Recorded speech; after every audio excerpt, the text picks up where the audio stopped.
2018. godina ostaće zabeležena po tome što se ove godine navršilo 100 godina od veličanstvenih pobjeda srpske vojske u Prvom svjetskom ratu. Želeći da na dostojan, a poseban način obeležimo ovu jubilarnu godišnjicu, nametnula nam se ideja da to uradimo stazama Solunaca na biciklima.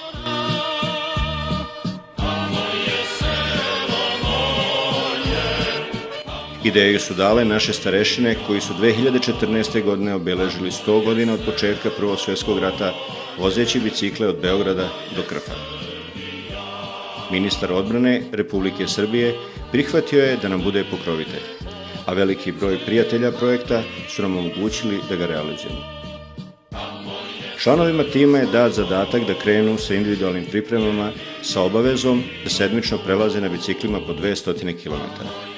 Uz veliku pomoć brigadnog generala Siniše Radovića, šefa kabineta ministra odbrane, uključeni smo na 10-dnevne pripreme na Kopaoniku u sklopu kampa međunarodnih vojnih sportista CISMA od 27. jula do 6. augusta.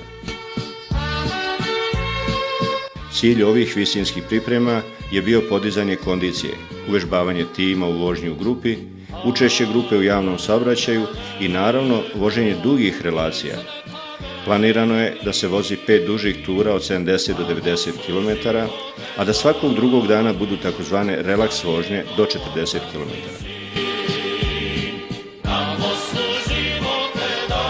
Naravno, nismo zaboravili ni ostale ciljeve projekta. Na našem sajtu i na Facebook stranici Stazama slobode redovno smo promovisali ideju projekta da je potrebno što svečanije obeležiti 100 godina od veličanstvene pobjede srpske vojske na Solunskom frontu i dalje u oslobađanju Srbije. Također, promovisali smo učešće specijalnih i biciklističkih jedinica u Velikom ratu. Podsjetili smo posetioce sajta i Facebook stranice i na male ljude, a velike heroje, koji su tokom ovih borbi činili velika herojska dela, a ostali zaboravljeni i nepoznati u generacijama kojima su donijeli slobodu.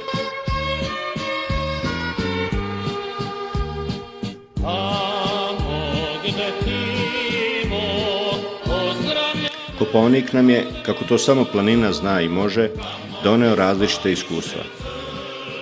Od ekstremnih spustova i uspona, preko sunčanih i kišnih dana, vedrine i magle, do letnjih, ali i jesenjih temperatura.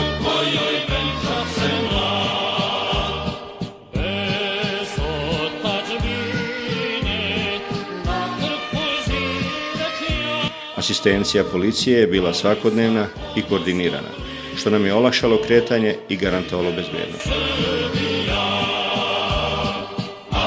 Tokom ovih priprema obišli smo veliki broj spomenika, na kojima smo odali poštu precima koji su dali svoje živote za slobodu Srbije.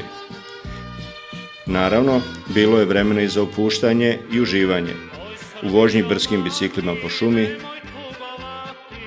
grupnu vožnju na kvadovima, za teretanu i bazen, a svakako i za sunčanje.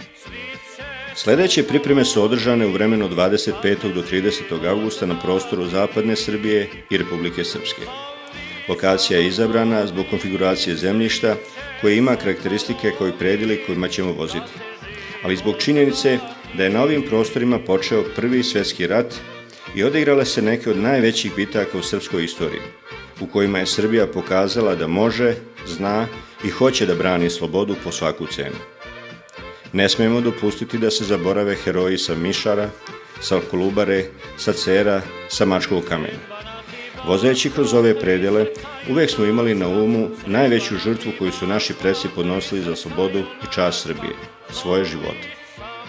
Kad god nam se učinilo da je teško, da su napori preveliki, došli bi do nekog spomenika, neke kosturnice ili do položaja sa kojih su ti divjunaci jurišali na neprijatelja, oterali ga preko Drine i izvojevali prve savezničke pobjede u Velikom ratu, od kojih se većina i dan danas izučava na vojnim akademijama širom sveta, kao primjer hrabrosti, snage i odlučnosti da se sačuva svoje. Tokom ovih priprema prevezli smo oko 560 km, vozeći svakog dana 80 do 90 km. Posebno su bili zahtjevni 3. i 4. dan, kada smo imali uspone ka Crnom vrhu u Republici Srpskoj i na Mačku kamen iznad Krupnja. Na ovim deonicama se pokazalo da su pripreme bile korektno obavljene. Posle toga smo u naredna 2 dana vozili po značajno lakšim predelima prema Valjevu, a zatim prema Beogradu, ali sa već ozbiljnim umorom i velikom pređenom kilometražom iza sebe. Pokazalo se da je tim u odličnoj kondiciji, dobro uvežban i u kolektivnoj vožnji, u javnom prevozu i na dobrom putu, da se u potpunosti pripremi za realizaciju onoga što smo svi sa radošću i nestrpljenjem očekivali.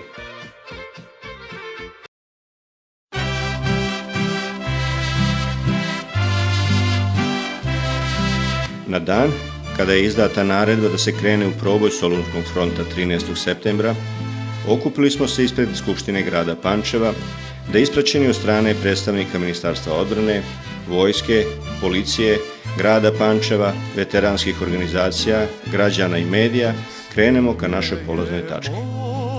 Put do Soluna je bio po predivnom danu i bez problema. Problemi su nam nastali krajem dana, kada je zbog laži koje su plasirane ka državnim organima Srbije, vojnom izaslaniku i generalnom konzulu u Solunu zabranjeno da budu sa nama na spomeniku u Polikastru, na zajedničkoj večeri i na Zejtinliku, kako je ranije bilo dogovoreno i potvrđeno. To nas svakako nije moglo omesti da posjetimo spomenik zemljama oslobodiocima u Polikastru, da se poklonimo senima oslobodilaca, ali i da naglasimo nepravdu koja je na ovom mestu napravljena prema Rusiji, koja nije uvrštena u zemlje oslobodioce, a koja je imala značajne snage na ovom frontu i čiji su generali uvijek želeli da budu u sastavu srpskih armija. Iz svoje zemlje prognani. Naredno jutro, 14. septembra, na dan kada je počela artiljerijska priprema na Solunskom frontu, počelo nam je sa dobrim vestima. Javljeno nam je da je nesporazum rešen i da projekat nastavimo kako je zamišljen. Krenuli smo pravo na Zejtinlik, najveće srpsko groblje Srbije. Na Zejtinliku nas je sačekao Čika Đorđe, koji nam je na živopisan i emotivan način govorio o događajima od pre jednog veka, o velikom stradanju naših predaka, ali o nezadrživoj i neopisivoj želji da se krene sa borbama i sa povratkom u domu. Njegovu silu na moru. Po završenom ručku u Skidri, gdje su nam se priključili naš vojni izaslanik i dr. Želimir Cvetanović, krenuli smo put pa na Gice, mesta na padinama Niđe, gdje nas je dočekao naš domaćin Nikolas. Zdravo, ja sam bio student u Beogradu, najbolje godine sam doživio u Beogradu. Lepo spomene u Beogradu, mi volimo Srba i svaka vam čast. Mnogi će od njih biti. Na dan kada je probijen Solunski front 15. septembra, krenuli smo sa usponom na vrh Kajmakčalana. Vožnja bicikla od 21 km sa visinskom razlikom od 1300 metara bila je veoma zahtevna, ali svesni važnosti i veličine cilja, svi su bili puni energije i snage dovoljne i za mnogo veće izazove. Do skijališta Voras na 2000 metara nadmorske visine stigli smo po planu za 4 sata. A zatim smo krenuli peške kako bismo savladali preostalih 521 metar nadmorske visine. Članovi tima koji imaju brdske bicikle gurali su ih i vozili sa željom da zaista sa biciklima, kako su to radili biciklističke jedinice srpske vojske, prođu svaki metar.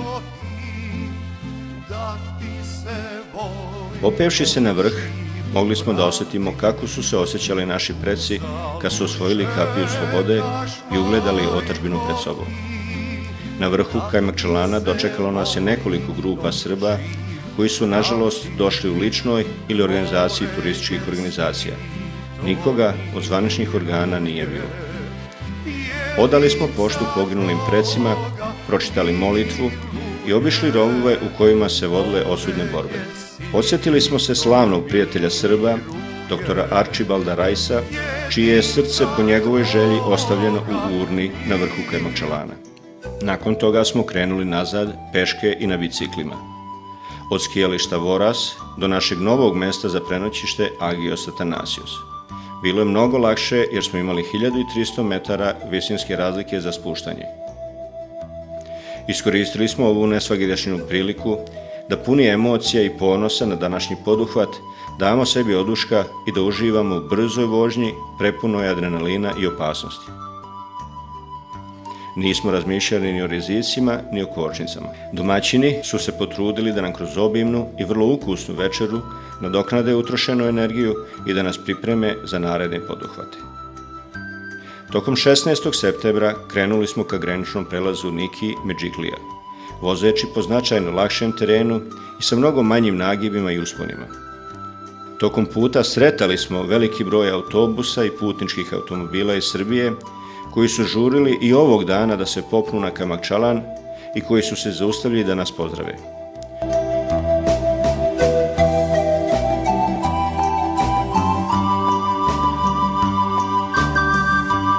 Uz pratnju i pomoć policije Grčke, bezbedno smo stigli do granice. Granične formalnosti smo obavili bez problema, a po ulasku u Makedoniju nas je preuzela policija Makedonije, koja nas je pratila do kraja našeg puta u Makedoniji. U drugom delu dana po planu obišli smo groblja u Baču, Dobroveniju i Skočeviru. Prema ranijem dogovoru sa počasnim konzulom, njegovi ljudi su postavili drvene table sa nadstrešnicima pored puta, a na ulazu u groblja. Preko našeg prijatelja, generala u penziji Branka Drakalskog, dogovorili smo se sa predsjednikom opštine Novaci i dobili njegovu saglasnost za vrstu, izgled i veličinu tabli koje smo doneli iz Pančeva i na licu mesta ih svojeručno postavili.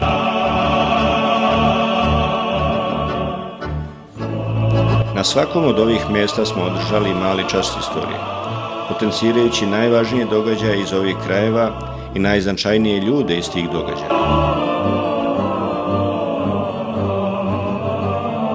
Na kraju smo obišli i groblje u Skočeviru i na njemu postavili tablu i pano, odali počast predsima i uputili se u manastir Svetog Arhangela Mihajla u Skočeviru, gdje smo obedovali i prespavali. Sljedećeg dana, 17. septembra, imali smo fizički manje zahtjevnu deonicu, ali sa mnogo interesantnih krajeva, ruralnih i nažalost napuštenih predjela, koji su plenuli svojom autentičnošću i nedirnutom prirodom. Vozeći, gledali smo na planinu Niđe i Kamakčalan, koji su ostali za nama, i osvrtali se da možda ne uočimo još koje zapušteno groblje, kojih na potezu od Bitole ima oko 70.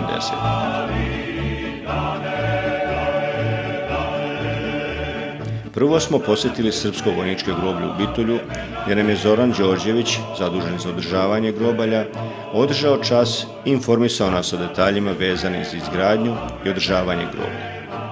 Na obilasku nam se pridružio i Branko Drakalski, kome je tom prilikom uručen medaljon udruženja. Nakon toga obišli smo i francusko groblje u Bitolju, te nastavili put do Prilepa, gdje smo prvo posjetili nemačko vojničko groblje, izgrađeno na zemlji koju je vladika Velimir Nikolajević ustupio Nemcima za podizanje groblja. Na ovom groblju su sahranjeni vojnici drugih naroda, pa i 33 srpska ratnika. Sa ovog groblja otišli smo u crkvu Ćirila i Metodija u centru Prilepa. Ova crkva je podignuta namjenski kako bi se u njenoj kripti sahranili poginuli sa ovih prostora koji su bili razbacani na malim grobljima i pojedinačnim grobnicama. Tačan broj sahranjenih se ne zna, ali se kreće između 3.500 i 6.000, što je stavlja u red mesta sa najvećim brojem sahranjenih Srba u grobnici van Srbije. Stanje kripte i oltara u njoj je žalosno, ali je 10 puta bolje nego što je bilo polovinom avgusta kada smo prvi put bili u njoj. Po rečima starešine crkve, ovdje već 10 godina neko od srpskih zvaničnika ni turista nije dolazio i u kripti su odlagali stare stvari.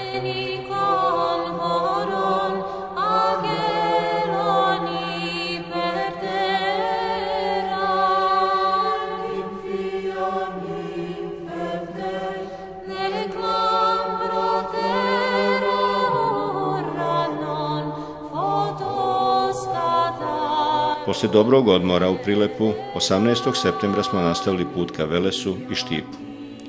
Ovo je bila deonica od preko 120 km, ali bez ekstremnih uspona i sa dosta spuštanja.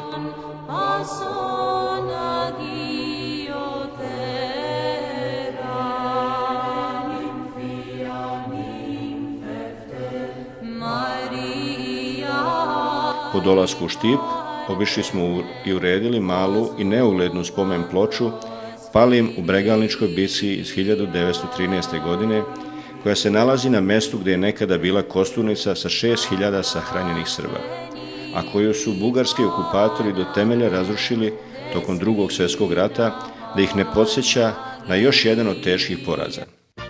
U ranu zoru 19. septembra krenuli smo ka Kumanovu, gdje su nam se pridružili prijatelji iz biciklističkog kluba sa kojima smo se dovezli do Zebrnjaka, gdje je sahranjeno 678 palih u borbama u Prvom Balkanskom ratu. Bio je to najveći spomenik na Balkanu, ali i njega su srušili ko drugi do Bugari. Iako ova kosturnica nije iz Velikog rata, naši preci sahranjeni u njoj zaslužili su da im se oda počast. Tu smo, kako i Bog zapoveda, zajedno sa vojnim izaslanikom u Republici Makedonije, potpukovnikom Aleksandrom Kračkovićem, položili venac u kosturnici na Zebrnjaku. U protokolu nam se pridružila i ambasadorka Srbije u Republici Makedoniji, Dušanka Divjak-Tomić, koja je izražila divljenje za naš poduhvat i poželjela nam uspešan završetak misije. Napokon smo se osjećali ponosno, jer je naša država sa nama u ovom poduhvatu.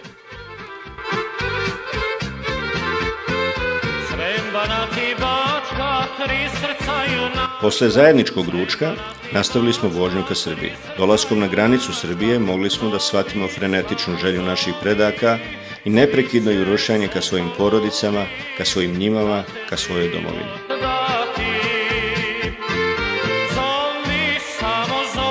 Posle odmora u kasarni u Vranju, 20. septembar smo počeli sastankom sa zamjenikom komandanta 4. brigade.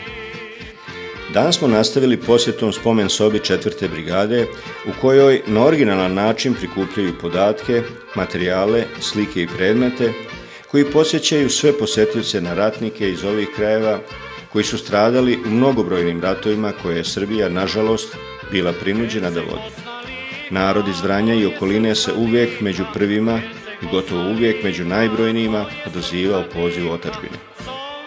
Nastavili smo zajedničkim polaganjem cveća sa predstavnicima 4. brigade Vojske Srbije ispred spomenika oslobodjacima u centru Vranja. Ponovo smo morali konstatovati da se ovim memorijalima ne posvećuje dužna pažnja.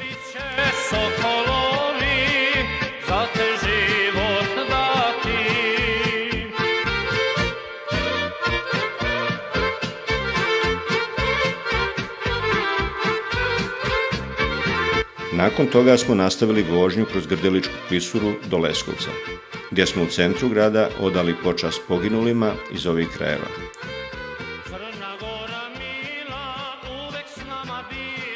Spomenik je na lepom mestu i lepo izgleda, ali na njemu nedostaju neka slova. Posle ručka smo nastavili ka Nišu, vozeći se živopisnim predjelima uz pojačan saobraćaj. Neposredno ispred nas, nesavestan vozač je udario biciklistu, koji je od posljedica udarca i preminuo. Mi smo ipak nastavili bez razmišljanja dalje, da bi posle 120 km vožnje stigli u Niš u večernjim satima. Ponovo smo smešteni u kasarnu, gdje smo se odmorili i pripremili za nastavak puta. 21. septembar je bio možda najlakši dan za vožnju, ali sa najviše aktivnosti.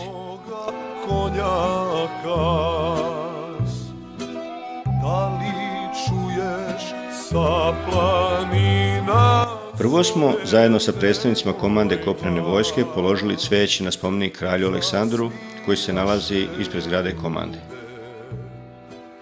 Nakon sastanka sa zamjenikom komandanta kopnene vojske, na kome nam je čestitao na poduhvatu koji realizujemo i poželio nam uspešan završetak istog, predstavljene su nam aktivnosti komande kopnene vojske, koje su komplementarne sa našim aktivnostima, a koje komanda realizuje kod prostavku svoga muzeja, a sa težnjom da se ne zaborave svi oni koji su stvarali ovu državu i ovu vojsku, a posebno ne oni koji su za njih dali svoje živote.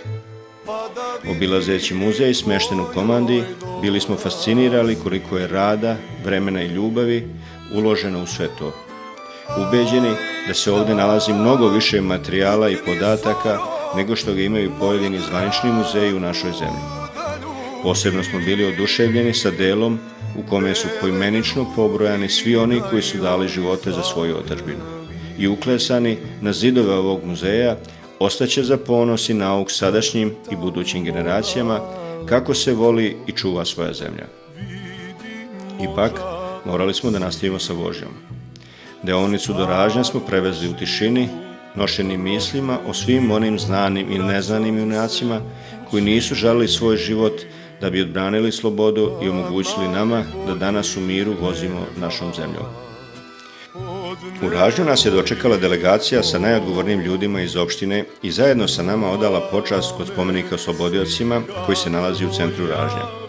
Nakon toga su nam organizovali zajednički ručak i ispratili su nas sretni i zadovoljni što smo na našem putu izabrali i njihovu opštinu za obilazak.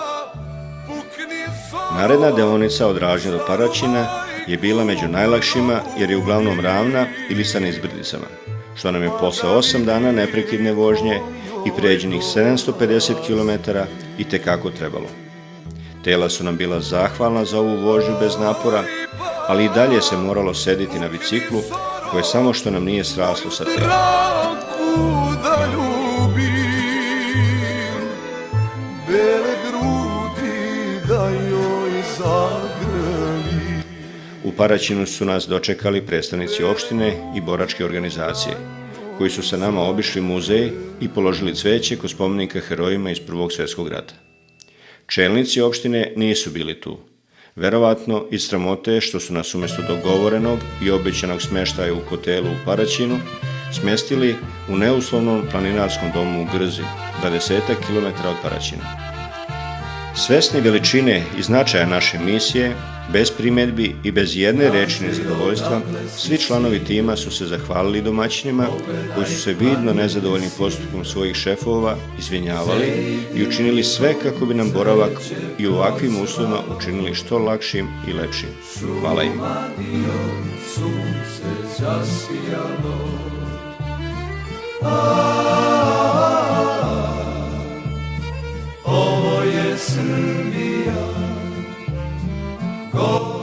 Gora Kukus nestao je već narednog dana 22. septembra uz pomoć predivnih domaćina u Lapovu i Topoli. Predsjednik opštine Lapovo, Bobo Miličić, sa saradnicima govorio nam je kakav im je odnos prema spomenicima i boračkim organizacijama. Da bi ovaj dan ostao u duhu gostoprimstva i dobrodošlice, pobrinuo se predsjednik opštine Topola, Dragan Živanović. Dočekao nas je i sa nama položio cveće na spomenik oslobodiocima iz Prvog svjetskog rata, obezbedio nam smeštaj, a zatim nam obezbedio posjetu i obilazak memorijala na Oplencu. Osvanuo je i 23. septembar, posljednji dan i posljednja etapa projekta. Jedva smo čekali da se dokopamo Beograda, da vidimo kako će nas rodbina i prijatelji dočekati i da stavimo šlag na ovu našu predivnu tortu. Deonica do Ralje je bila ravna i sa dosta nizbrdice, pa je savladana u rekordnom vremenu. Kao da se ne radi o 10. danu neprekidne vožnje i desetinama sati prevedenih na sedištu bicikala. Posljednja uzbrdica u Zavalu savladana je uz mnogo duha i uzajamne podrške. Na prilazu u Beogradu pridružila nam se ekipa udruženja Kajmakčalan i odvezla posljednjih 20 km zajedno sa nama. Srbija, govore grobovi ratnika i slavnog vremena. Pri samom kraju misije posjetili smo hram Svetog Save. Na kraju smo krenuli u laganu vožnju ka krajnjem cilju, osmatračnici sa Kajmakčalana ispred Skupštine Srbije, kao mestu koje na najbolji način simbolizuje tešku borbu, pobedu i oslobođenje Srbije. Dočekali su nas predstavnici Ministarstva odbrane, vojske i policije, predstavnici veteranskih organizacija, mediji i naravno prijatelji i porodice. Svaki od nas je doneo i na osmatračnicu položio po jedan kamen sa vrha Kajmakčalana, sa željom da se ova osmatračnica kao simbol borbe i slobode ojača i osnaži i ostane sljedećim pokoljenjima kao mesto sa koga mogu pogledati u svoju slavnu prošlost, čistu i svetlu budućnost. Srbija je večna dok su joj deca verna. Živjela Srbija! Ovo je Srbija.